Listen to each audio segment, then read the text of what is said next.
الحمدللہ ان کے جانے کے بعد سمیہ ساجد صاحبہ کے کندھوں پہ جہاں پہ اپنے بچوں کی نگہداشت ان کی تعلیمی تربیت بھی ان کے کندھوں پہ تھی. اس کے ساتھ ساتھ جب میں ان کو صدارتی کے خان سے اس وقت کے وزیر اعظم سے ان کو ملوایا اور پھر ہم نے ان کو گائیڈ کیا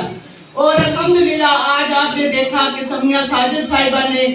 وہ ہمارا خواب پورا کر دیا کہ اتنی بڑی تعداد خواتین کی اس حال میں موجود ہے. وہاں پہ میری بہنیں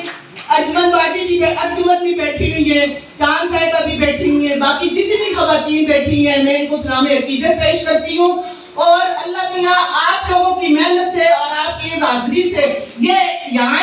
آزاد کشمیر پاکستان میں یہ پیغام نہیں جائے گا بلکہ مقبوضہ کشمیر کی وہ بہنیں جو اپنی عصمت آزادی کے لیے لٹا چکی ہیں, یہ آپ کا یہ پیغام اتنا کامیاب پروگرام خواتین کا یہ ایک میسج جائے گا کہ آزاد کشمیر کی خواتین اپنی ان بہنوں کے شانہ بشانہ کھڑی ہیں اور وہ وقت دور نہیں جب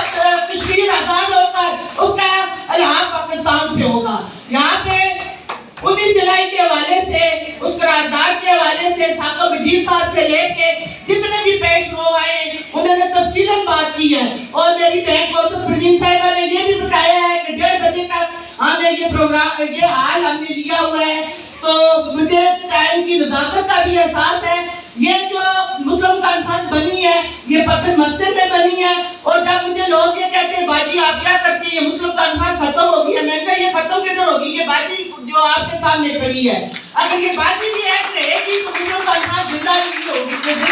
زندہ رہے گی انشاءاللہ. مسلم کانفرنس کو جو ختم کرنے چلے تھے وہ خود ختم ہو گئے مگر مسلم کانفرنس اپنے تابناک مستقبل کے ساتھ روز عمل کی طرح کھڑی ہے